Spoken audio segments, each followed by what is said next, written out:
Magandang morning sa inyong lahat. 3:25 AM na dito. Pero hanggang ngayon hindi pa ako nakakatulog. Kasi ganito pala ang nararamdaman ng isang sa inuupahan na dikit-dikit. Pag may gumagawa ng kalukuhan yung kabila, dinig mo kung anong nangyayari. Alam nyo ba, nag-iisa na nga ako dito, tapos nagpapainggit pa sila. Ano pa yan? Dinig ko yung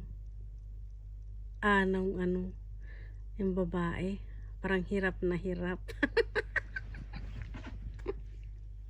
Parang nahihirapan yung babae. Hindi ko kasi alam kung anong lahi yun dito sa kabila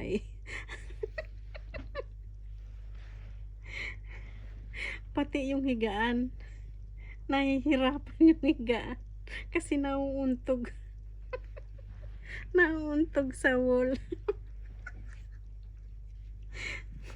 Tapos yung halinghing nung babae, hindi na rin malaman. Parang ako yung nag-iinit dito sa kabila. Ay, naku. Hirap talaga nag-iisa. Kulang na lang sabihin ko, ano ba kayo? Magpatulog kayo.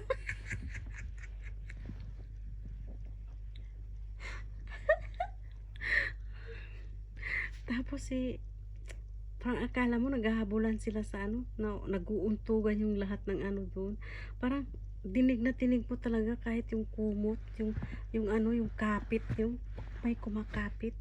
Tapos biglang yung parang nanggugulo sa loob, magulo sila sa loob. Tapos biglang dag ganun yung bed. Akala mo yung parang nag-aararo. Ay, Diyos ko. Dalawang gabi na akong ganito. Ako tuloy ang hindi nakatulog. Ano ba?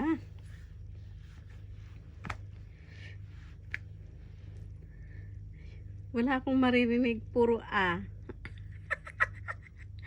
Kung sana ako nag-aaral ay uu pa Hindi puro Siguro bulol yung babae dyan sa kabila.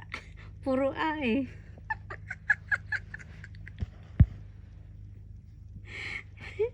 Malamig pa naman dito pagkatapos ganyan. Ano pa yan?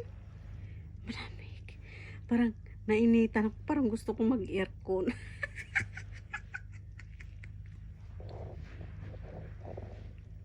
Ano ba yan? Nakita ko pa naman kanina yung lalaki. Matangkad yung lalaki. Tapos maitim.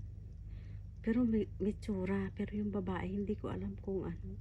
Hindi ko nakikita. Nasa loob lang yung babae. Chismosa talaga. Marites ako kahit sa dito lang sa loob.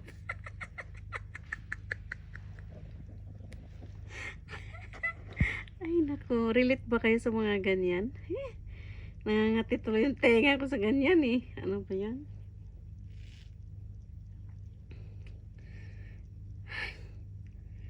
Kasi kahapon kasi dumating yung lalaki, yung babae, mga alas 3 nga, wala pang isang oras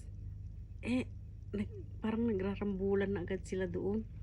Tapos nung gabi, ayun nga, ganun, maaga pa silang tapos madaling araw, hindi tuloy ako nakatulog. So ngayong hapon, siguro galing ng trabaho yung lalaki, pagkatapos dumating, ayun na, parang nga nagrarambulan, pagkatapos nagtutug ganun. Akala mo may binubungkal sa yung bed nagrereklamo. Siyempre nauuntog sa wall. Tapos ayun nga, tapos ayan na naman, maghapon na yun, ilang round na kaya yun.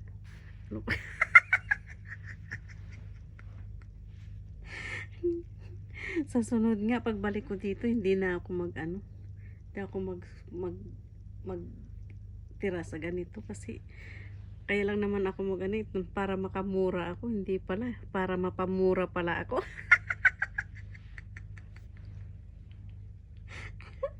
So, sinishare ko lang yung umaga ko ha, kung gaano kasarap at gaano kalungkot at gaano kapait.